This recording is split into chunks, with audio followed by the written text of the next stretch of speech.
गवने के रतिया ऐसन घटी गेलै घटना रे सखी। गवने के रतिया ऐसन घटी गेलै घटना रे सखी। सखी रे घटी गेलै घटना रे सखी। कि सखी रे मुहना बोललै सैया गेलै पटना रे सखी। कि सखी रे मुहना बोललै सजना गेलै पटना रे सखी। गवने के रतिया ऐसन घटी गेलै घटना रे सखी।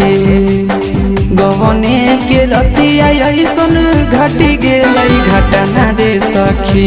सखी रे घटी गेलै घटना रे सखी। कि सखी रे मुहना बोललै पिया गेलै पटना रे सखी। सखी रे मुहना बोललै पिया गेलै पटना रे सखी। पटना रे सखी।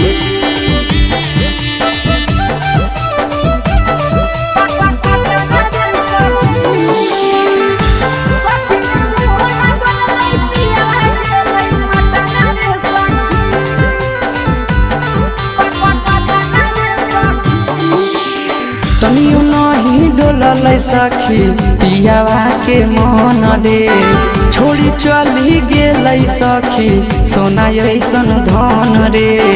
सोना ऐसन धन रे। तनियो नहीं डोललै सखी पियावा के मन रे। छोड़ी चली गेलै सखी सोना ऐसन धन रे। झूठो नहीं कलकै जवानी अति कलकै कतना रे सखी। झूठो नहीं कलकै जवानी अति कलकै कतना रे सखी। सखी रे अति कलकै कतना रे सखी। कि सखी रे मुहना बोललै सजना गेलै पटना रे सखी। कि सखी रे मुहना बोललै पाहुना गेलै पटना रे सखी।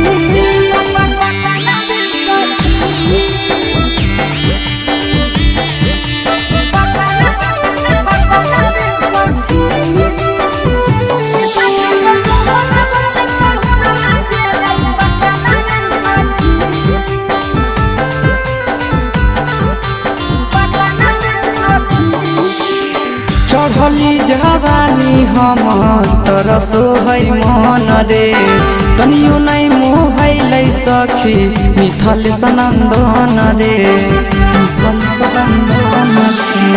चढ़ली जवानी हमर तरसो है मन रे। तनियो नहीं मोहलै सखी बिके सनंदन रे। ले कई बदला आशीष मन में हालै जतना रे सखी। ले कई बदला आशीष दिल में हालै जतना रे सखी। हाँ हाँ दिल में हालै जतना रे सखी। कि सखी